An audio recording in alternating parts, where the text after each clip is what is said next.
Hi, this is Erin from Bridgeville and Southfield Township Libraries.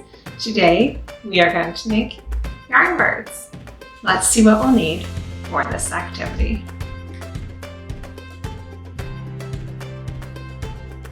To begin, we have our 3 different colors of yarn, and we are going to take our scrap cardboard and make templates that we can wrap our yarn around. So I have one that will measure 10 centimeters long and 5 centimeters across. And then I want to cut 2 templates that are the same dimensions. So they will be 12 centimeters long and 5 centimeters across.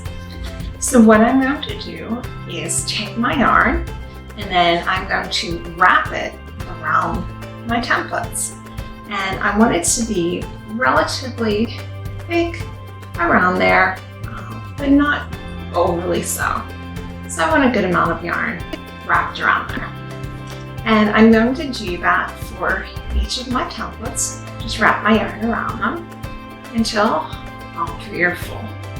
So I'll check back in just a moment. What we are going to do now is start assembling our bird. So I have my yarn all wrapped around my template, and what I'm going to do is start to cut it. So I want to securely hold my cardboard, take my scissors, and then I'm going to just cut through the yarn so that it is cut in half. And I have my 10 centimeter pieces here, so I'll lay them out. And then I'm going to choose my red yarn here and do the same thing. I'm holding the cardboard, and then I'm just going to cut those pieces in half.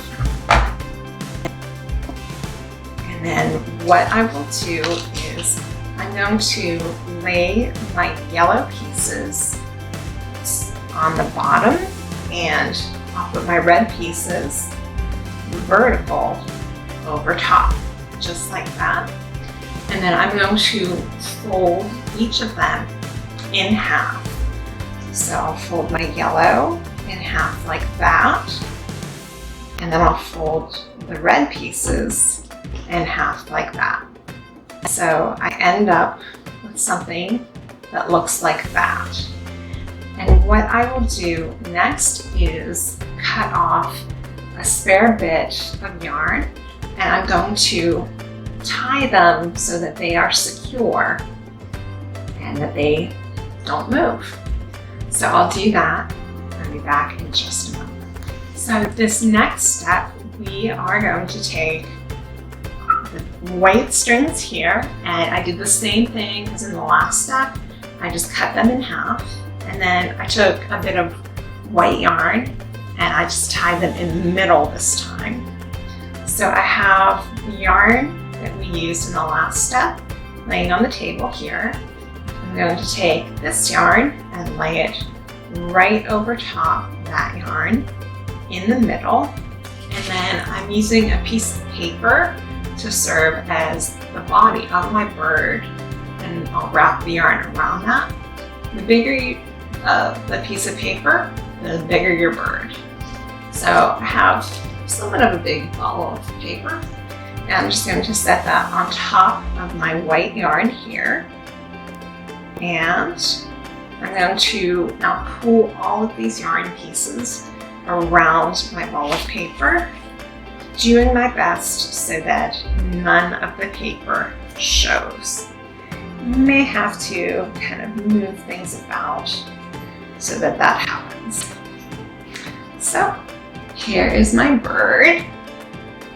Now this next step, you may need to get a twist tie out or a rubber band, because what you have to do is secure all of these yarn strands at the back. So a twist tie or a rubber band may be helpful for that. So you see here, I used a twist tie. And once you do that, you want to trim all the bits of tail that are different lengths so that they all look relatively even and they look like a bird tail. After that, we just have the finishing bits left.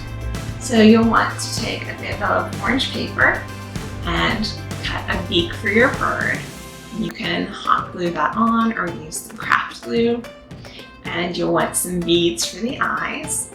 You can sew them on or use hot glue to secure them to your bird. And that's it, your project's finished. Thank you for tuning in and have a great day, everyone.